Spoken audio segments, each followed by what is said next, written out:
hearty welcome to Grandma's Wealth Wisdom with your hospitable hosts, Brandon and Amanda Neely. This is the only podcast for strategies to grow your wealth simply and sustainably, like Grandma used to. Without further ado, here are your hosts.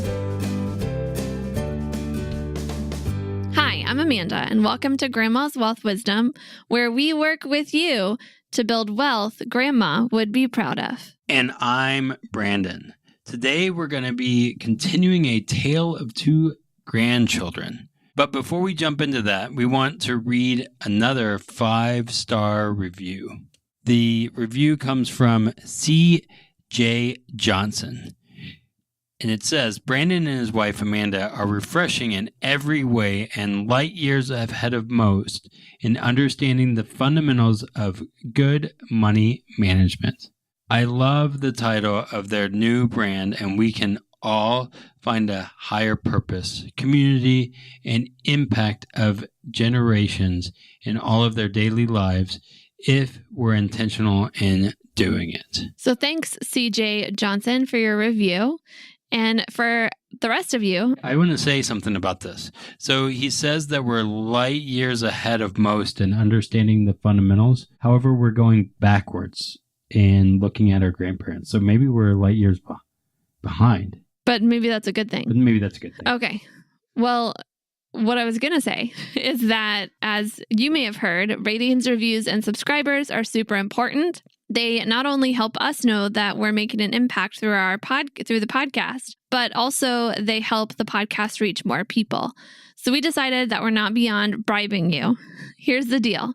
If you write us an honest 5-star review, we'll share it on the podcast. Plus, if you take a picture of your review and send that screenshot to hello@grandmaswealthwisdom.com, we'll send you a copy of the best-selling book by Pamela Yellen, The Bank on Yourself Revolution, for free. As long as you're in the U.S., we'll send you a copy in the mail or the Kindle version, your choice. So write an honest 5-star review and then send a screenshot of that review to hello@grandmawealthwisdom.com, and then you'll get the book for free. Okay, now on to the story. This is why you join the podcast, is to listen to the story, not for the reviews and stuff, even though that's helpful. On to the story. A Tale of Two Grandchildren, Part 2. We left it at a cliffhanger last time.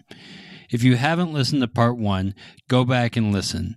And if it's been a while, here's a refresher. The grandchildren in the story are Michael and Matthew. Matthew is following the conventional wisdom followed by the majority of Americans since 1980, whereas Michael is following his grandma Margaret's advice and doing things a lot differently. So we told the story up until 2019, and at the end of the story, Michael and Matthew's financial situation is very different. Matthew is maxing out his 401k and saving for his kids' college in a 529 plan. When the stuff of life happens, he has to go into debt with those car loans and a credit card. In order to cover the cost of his family's needs, he has to use those things. Their budget is maxed out, and things are stressful, especially at the end of the month. Michael, on the other hand, is just putting 3% into his 401k so that he can get his employer match. His other savings for retirement, his kids' college, and so forth, is going to the same place his grandma's savings went: high cash value, dividend-paying whole life insurance. And then the stuff of life happens to Michael just as it does to Matthew. But Michael is able to use his life insurance policies to cover the costs. Using super low interest policy loans, he purchases 2 cars and he covers roof repairs. He's able to set his own repayment amounts on those loans as well, so that those repayment amounts fit within his monthly budget. Michael's financial life is pretty boring. There's no stress. The biggest hiccup is when he looks at his 401k balance and he sees it go up and down on a whim. But thankfully, Michael isn't counting on that money for his retirement. So what happens to Matthew and Michael from their 30s on? Right now, in 2019, they are both turning 34. How do their financial strategies play out in their 40s, 50s, 60s, and 70s? And beyond? Let's time travel and see what happens. Do we have any time travel music, Amanda? Is that good?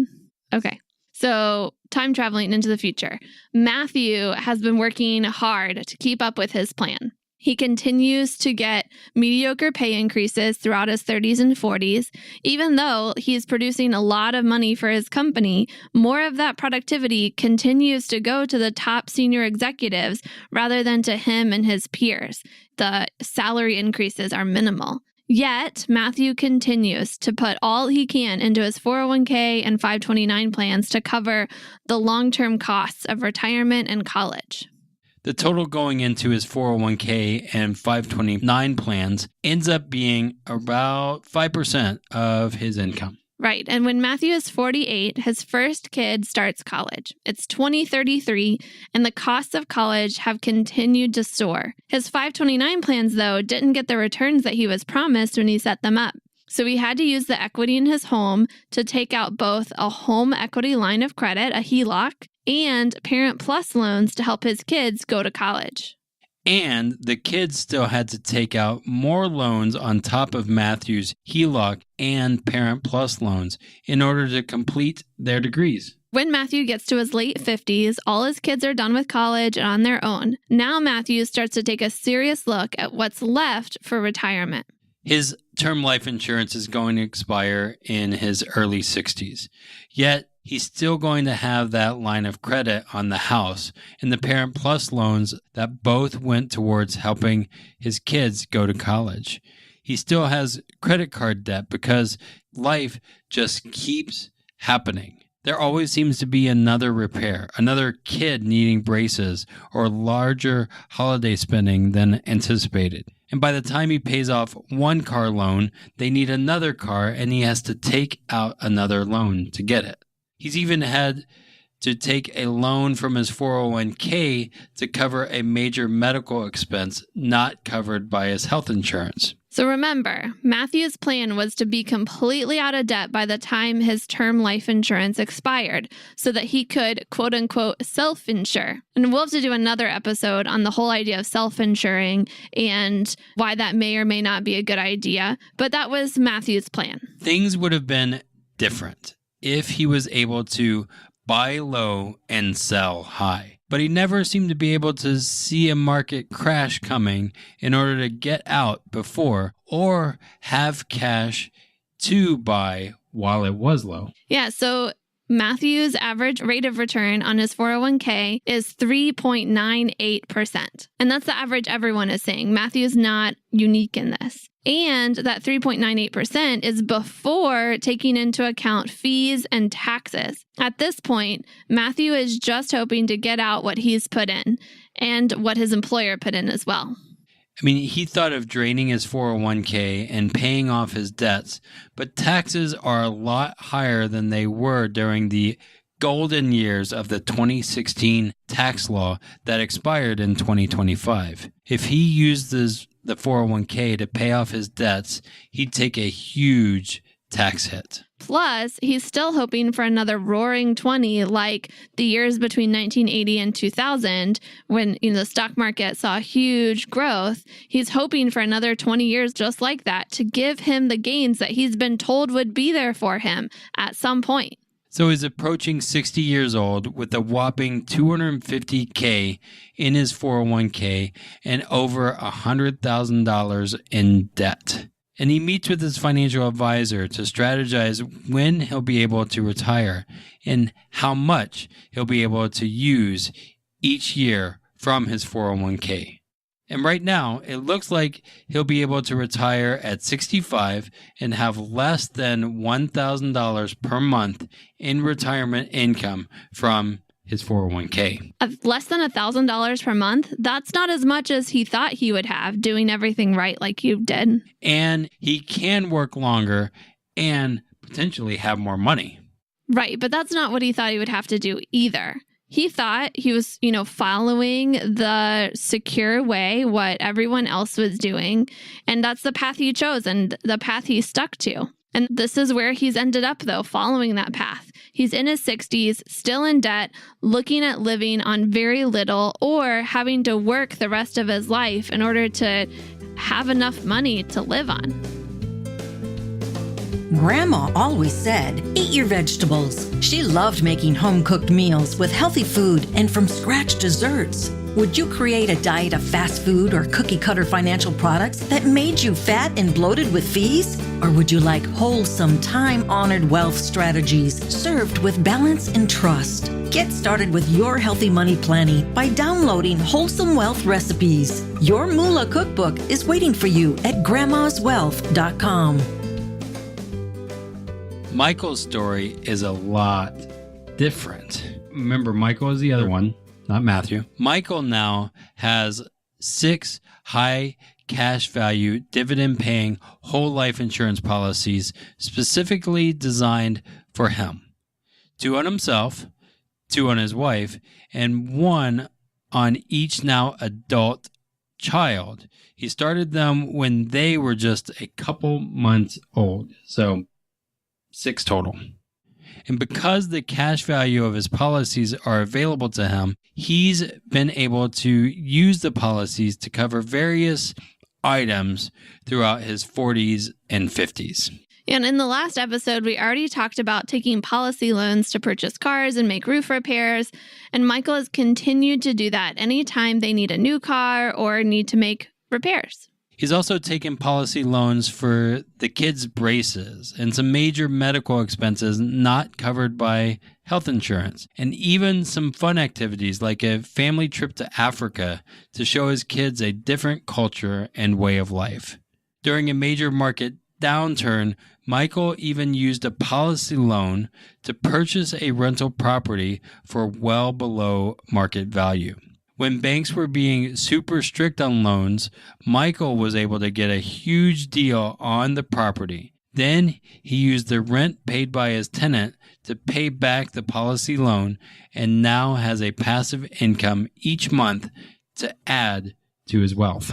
One of my favorite things along the way is that when his first kid was starting college in 2033, there were more scholarships and grants available to help his kids pay for college because Michael's wealth was in these life insurance policies. And it just so happens that the college forms to apply for financial aid, like the FAFSA, don't ask about these kinds of items like life insurance. And so they were able to get these scholarships and grants, and then to make up whatever difference there was between the costs of college and what they're able to get, Michael used policy loans instead of his children having to take out student loans or Michael having to use Parent Plus loans. Then after college, Michael's children started paying Michael back instead of being on the hook for traditional student loans. So wait a second. Why would Michael insist on having his kids pay him back? Yeah, that's a great question. Michael helped them pay for college. Why should they pay him back for what he helped them pay? There's 3 big reasons. The first is that it teaches them financial responsibility to, manage their money in such a way that they make these payments back to their dad. And then this money is also Michael and his wife's retirement money. Michael wants this money back so that he can potentially use it for retirement. And then finally, if Michael doesn't use it for retirement, then his kids that have paid it back to him, they're actually going to get this money back to themselves in the form of the inheritance from the death benefit of those life insurance policies. I mean, as the loans are paid back, the death benefit increases. Awesome. And a really cool thing happens in Michael's 50s. His kids get married.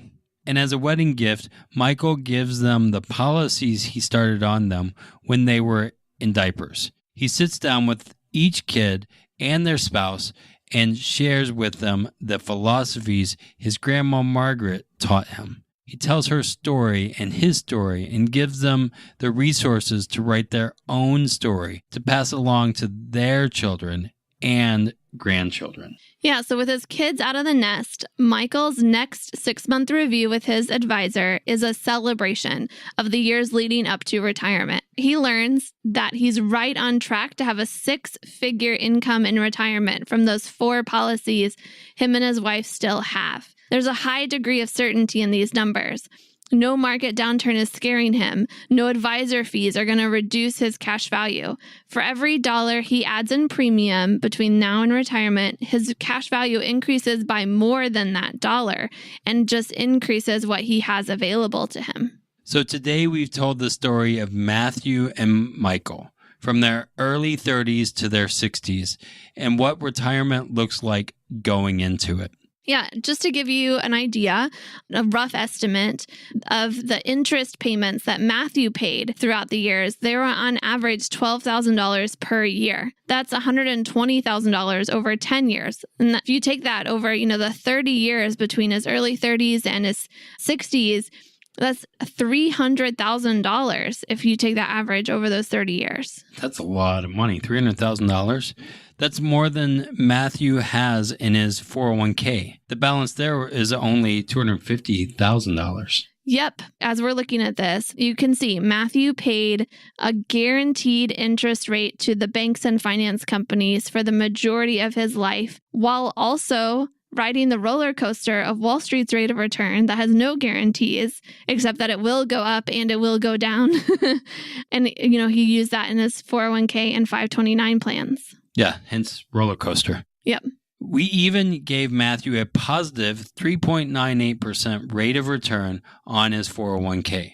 I mean, no one knows what the future holds with the stock market. One speculation is that as baby boomers are starting to pull their money out of the market in retirement, and millennials like Matthew are not putting as much in. So that means the market is highly unlikely to see much positive growth. Yeah. So we gave Matthew the benefit of the doubt. We gave him that 3.98% return. But the one thing that's relatively certain is not that 3.98% return, but that the interest that Matthew pays on his mortgage, his HELOC, his Parent Plus loans, his credit cards, I would bet you that that's going to be more than 3.98%. In other words, the bottom of Matthew's bucket has bigger holes than the top of his bucket. There's more going out than coming in. Now, Michael's life hasn't been perfect either.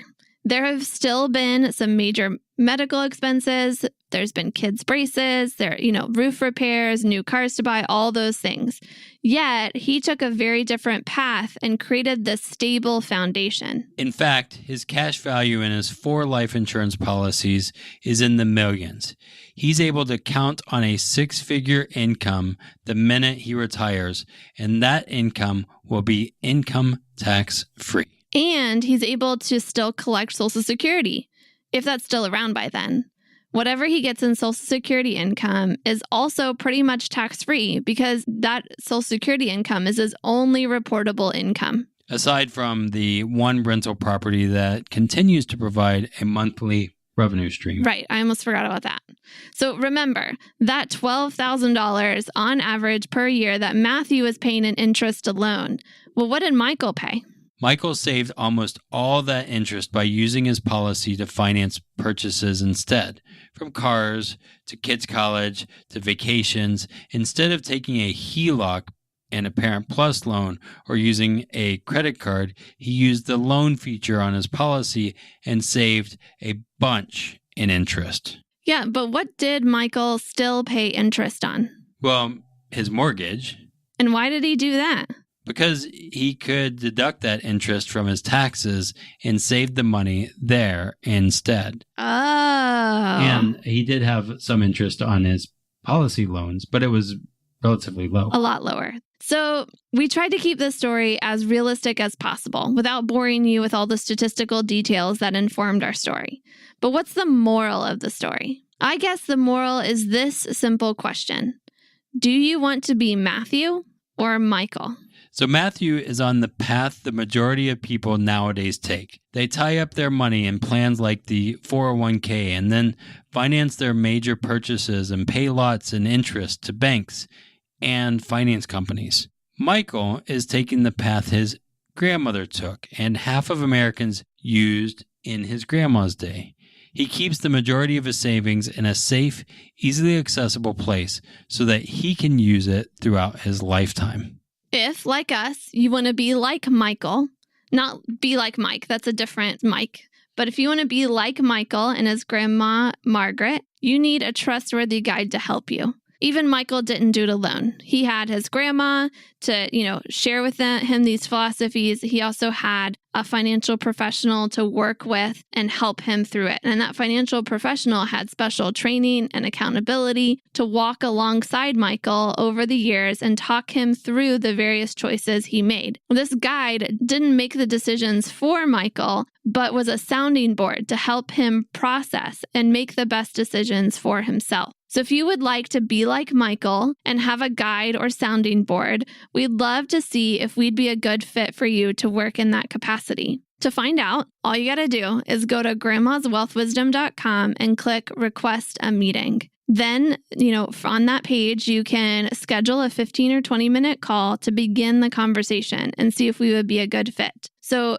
go to your browser, type in grandmaswealthwisdom.com, or if you go to the show notes, you'll see that request a meeting in the show notes as well. And request that meeting, schedule 15, 20 minutes with us, see if we might be a good guide to walk with you along your journey. Yeah, let's try and be like Michael. This concludes our tale of 2 grandchildren. Next, we'll be doing a series of episodes we're calling On the Verge of. We'll be tackling potential threats like disability and burnout before we turn to the real possibilities of financial breakthrough and prosperity. So hit that subscribe button so that you get our next episode, where we'll be digging into the crisis of increasing housing costs while wages remain relatively stable.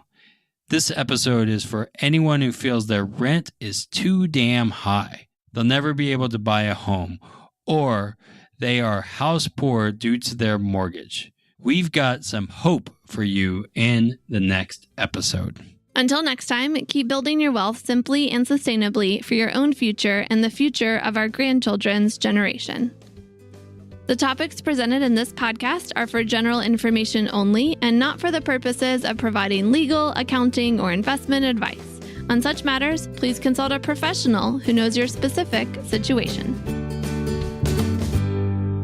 This is thepodcastfactory.com.